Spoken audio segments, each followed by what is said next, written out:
ආඝාතය කරන්න බෑ. මාව බේර ගන්න. මధుර දුවේ මොකක්ද මේ කියන්නේ? පොරේ චරිත්‍රත් පටන් ගත්තා.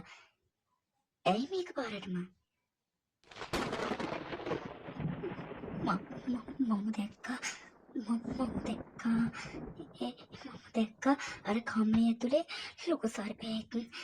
ඒ සර්පයා මට තර්ජනය කළා. හරියන කසාද බැන්දොත් මා මරනවා කියලා. මට බයයි.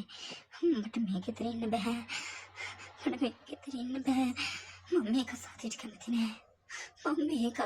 කැමති නෑ. අංකල් මට බෑ ඔයාගේ පුතා කසාද පුදින්න අංකල්. මගේ දෝ බොරු කියන්නේ නැහැ. සේනක මේ වලව මොකක් හරි හදපතයක් තියෙනවා. මට මගේ දුවගේ ජීවිතය අන්තරේ දාන්න බෑ. අම්මතර යන්න. මధుරේ පොඩ්ඩක් ඉන්න. සර්පෙක් ඔයාලට වැරදීමක් වෙන්න ඇති.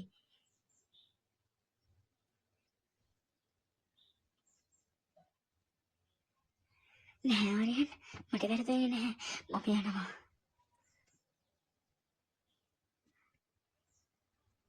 ආර්යන් ඔයා හිතරිත ගන්න එපා. දැන් මොකද කරන්නේ? මුල් පළාතෙම අය ඇවිත් ඉන්නේ. අපේ නම්බු ඉවරයි. තාත්තේ මම තීරණයක් ගත්තා. මధుරි මාව දාලා කියානම් මම කැමතියි මගේ ජීවිතේ බේරගත්ත අනන්‍යා විවාහ කරගන්න. අනන්‍යා ඔයා මට උදව් කරනව නේද? අපේ පවුලේ ගෞරවය බේරගන්න.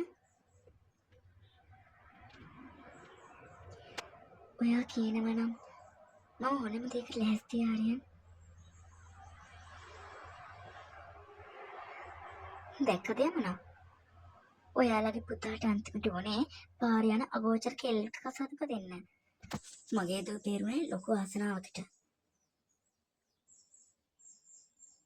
කට පියාගන්න පල්ලෙවි. මගේ පුතා කාර්යබහුල වෙලා හිටියේ. ඔයාගේ දුවගේ බයගොළුකම නිසා මధుර කියන්නේ දැන් නිකන් හීන දකින්න කෙල්ලෙක්. සර්පෙක් දැක්කලු මේ වගේ වලවක මොන සර්පියෙ ඉන්නවද? සර්පෙ ඉන්නේ වලව්වේ නෙවෙයි. යමුනා සර්පයෝ ඉන්නේ මිනිස්සුගේ හිත ඇතුලේ.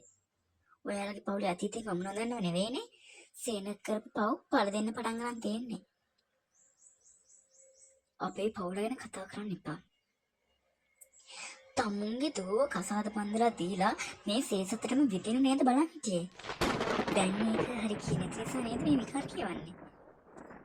මගේ දෝල මේ වගේ මිනිමරු පවුල කොමයක් වැඩක් නැහැ. බලන්නකෝ.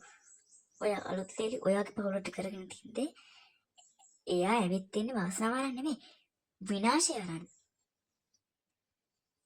ඇති කටවා ගන්න තමුන්. මගේ ලේලි අනන්නේ හරි මයින්ස් කෙල්ලෙක්. තමුන්ගේ කුවක නෑ. ආයි මේ පැත්තේ පස්පා ගන්න එපා. මම යන්න යමුනා අක්කේ. හැබැයි මතක තියාගන්න. මధుරිස් දැක්ක සර්පයා ඇත්තක් නම් ඒ සර්පයා මුලින්ම කිලින්නේ තමුන්වයි සේනක.